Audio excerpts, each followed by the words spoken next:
Hey guys, what's up? Welcome to my video. So basically I am stuck right now. Car is not starting at all, and I'm not quite sure what to do at this point, but I'm probably gonna end up calling somebody that told me. Probably gonna end up calling AAA. But here's the thing. I went out to get something to eat. came back to my car. Try to get it started, ready to go home, and nothing happens except I get everything else that works, but nothing else happens. All right, radio turned on without a problem. Blower motor turned on. All the lights on the dash worked, but nothing else seems to work. So I was thinking to myself, maybe I left something on, because I was out for maybe like 30-45 minutes, but I don't think that's enough to actually cause anything to crap the battery out. But just to be sure, I actually double checked everything, and everything was off. But I did turn on the headlights, went outside just to see if the beams were high. And the beams were good. Well, as far as I could tell, the beams were good. But I couldn't be 100% sure that it wasn't, the battery. I was hoping it was the battery, because I have a jump pack. But, there's no cranking at all. I didn't hear any kind of cranking. No soft crank, no slow crank, nothing. So I'm like, okay, just to be sure, I'm going to use my jump pack that I bought about a month ago for these kind of situations. Hopefully it'll work. But before I did that, I noticed that my terminals were a bit dirty. Saw some corrosion on it. Took a wrench, took the terminals off, cleaned it a little bit with some Y brush, put it back on, jumped in my car, tried to start it, hoping that was the reason why. Didn't start. So I'm like, okay, at that point, gotta use the jump pack. Put the jump back on, turn it on, try to start the car, nothing at all. Nothing. Same thing. Everything works in the car except I'm not getting kind of cranking. It's not cranking, it's silent. Well, not really silent. There's one click. So I'm thinking to myself, okay, at this point, what else could it be? Could it be the alternator? No, not the alternator. And the test for the alternator is, normally the alternator your car would die out if the battery was 100% dead and the alternator wasn't charging it. And normally that would happen when your engine's running. Like your car's running, you're idling, your car has to be on, the engine has to be on. But this wasn't the case. Anyway, me putting the jump pack cables onto my battery terminal. If it was the alternator, the car would start up, and then after I took the cables off, the car would have died out, because there would be nothing going to, there would be no electricity since the alternator would be dead. But that's not the case here. So I'm like, okay, this is going to be probably like a bigger issue now, because now, next up, I got to check out the electronics of this car. All right, could be a fuse, a relay. So right off the bat, I'm thinking maybe the relay took the cover off the fuse box. I'm like checking the to see where the starter relay is. I'm like, all right, found it. There's another relay in that fuse box that has pretty much the same same wattage. It's the same. It's a similar relay.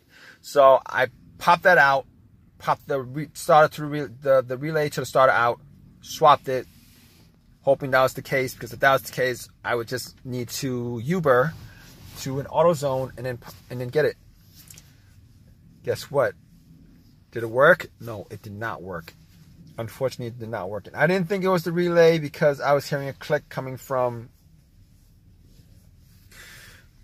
Oh, man, I'm tired. Coming from the solenoid. I hear a click. Every time I try to turn on, I hear a click. All right? I hear a click.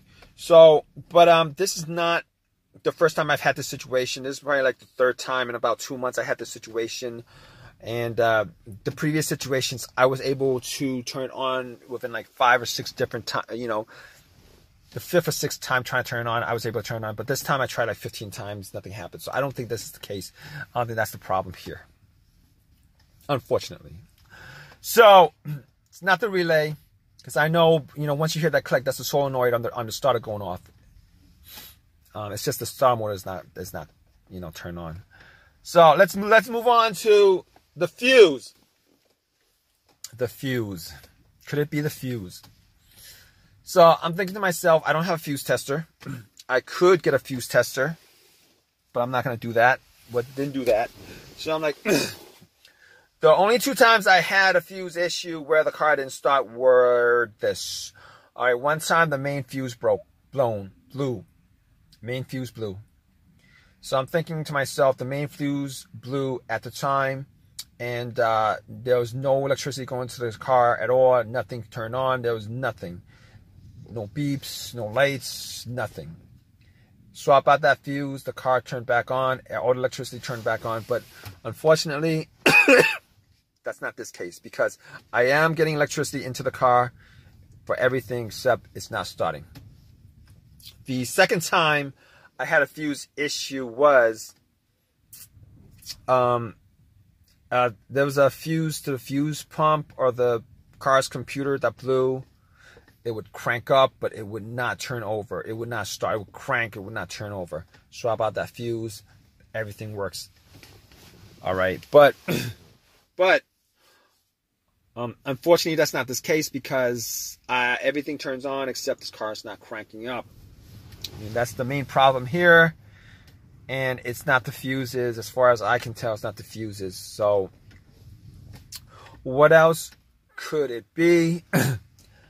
Moving on to the starter. Now, I would have guessed the starter maybe like, you know, earlier as far as diagnosing is concerned, but I had the starter changed out about 8 months ago. I had the starter on this car swapped out 8 months ago, went to AutoZone, bought a rebuilt starter. Now, I had the same situation like this 8 months ago.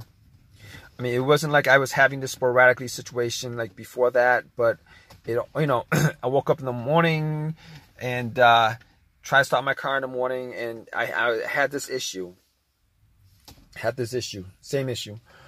But today, I mean, 8 months on a starter, you know, it's ridiculous. If it is the case, it's ridiculous. All right. I had a choice of getting a rebuilt starter, a brand new starter. The rebuilt starter was $150. A brand new one was $300. Ended up getting a rebuilt starter. That's what I did. Remanufactured. Popped it in. 8 months go by, and I'm having the same symptoms. I'm not quite sure if it is the starter or not. Technically, what I could do is I could go out and try to bump the starter with a long crowbar. See if that actually starts it up. If you guys don't know how to do that, if you guys can figure out where the starter is, you guys take a long crowbar or something, bump, you know, take a crack at the starter a couple of times, loosen whatever components is up on the starter, and then try to turn the car on. If it starts up, you know, sometimes it does start up, sometimes it doesn't. But I'm not going to do that in this situation. Now, because I don't have a crowbar long enough to do that. So I could figure out where the starter is and then put a cable to the starter, to the solenoid, and then see if that actually cranks it up. Now, if that actually cranks it up, then I know that the starter's okay. But I can't figure at this point to do that. I don't have a wire, or I don't have a wire low setup where I could do that with certain things. So I can't do that right now. Unfortunately, that sucks. So what I'm going to do at this point, because, I mean, I could ask somebody to help and jump my car, but I already have the power pack, and that power pack was like 100% on the full level. I know sometimes these power packs fail on you, but I don't know. I'm not going to do that. I'm pretty sure the power pack actually did its job, and it's just not cranking up, not because it's not getting enough juice to it. I'm pretty sure at this point, I mean, haven't done too many tests so far, but at this point, from what I'm seeing right now, is probably the starter that's the issue. And I'm going to call AAA up, and hopefully they won't take too long to get to me to tow my car to my house so that I could do some more testing on it. Probably get a longer crowbar to take a whack at the starter, see if that actually starts the car up. But I'll keep you guys updated, guys. All right, guys, how's it going? I had done a lot of tests on this issue. AAA took about an hour and a half to get to me. It kind of sucks that I wasted time, but got it towed to my house. I was able to get a long crowbar, bumped the starter, and funny enough, it did start up. I turned it off, tried to turn it back on again, nothing. Took a whack at it a couple of times. It did start up, turn it off, turn it back on, nothing.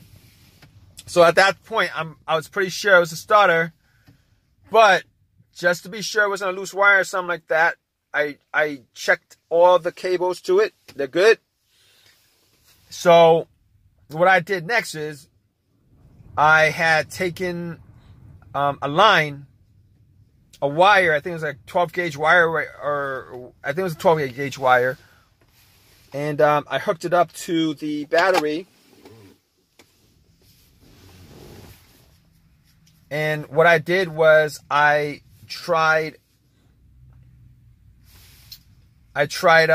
putting it onto the little terminal on the solenoid, see if it actually works. And nothing. So at that point, I knew that the starter was malfunctioning on this car. Spent a couple hours taking it out. It was still in the warranty. Took it to AutoZone, replaced it. I had the choice of getting a brand new starter, but I didn't want to spend $300, so I ended up getting another refurbished starter. Popped it in, and it runs without a problem.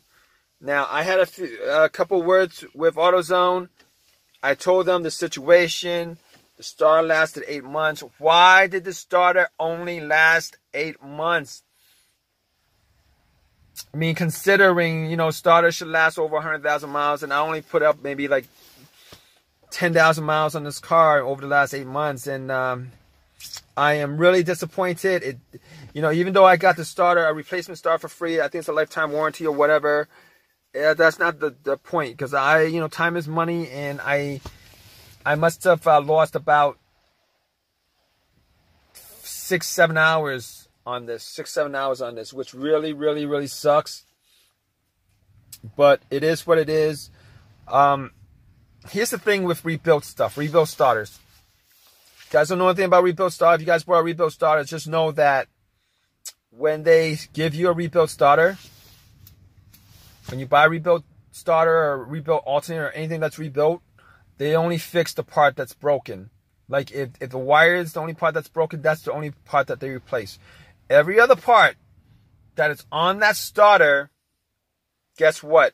Has the same amount of mileage that was on your vehicle when you took the core into the shop to get your $20, $25, $40 reimbursement for the core. Unfortunately, I don't know why they don't rebuild everything on it.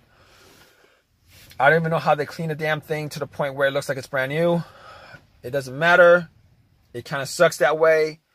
I am hoping that my starter, the starter I got as a replacement, a rebuilt one, will last me a lot longer than what I got out of this starter. All right. I hope this has helped you guys out. As far as going through the steps of trying to figure out, you know, what would cause the car not to start. And if you guys have any comments, please leave your comments. Also, please give me a thumbs up, guys. I really would appreciate it. And if you guys want to subscribe, please subscribe. I read all my comments. If you guys want to leave a comment, please leave a comment. Please leave a thumbs up. You can even leave a thumbs down if you want. I really don't care, as long as you guys, you know, give me some kind of thumbs up, thumbs down. If you guys want to leave a comment. And I'm going in circles right now, but I'm glad this whole entire thing actually worked out, as far as, you know, figuring out what the issue is. You know, at least it's not the biggest of issues, but it's big enough where it took out a lot of my time. But it is what it is, guys. All right, take care.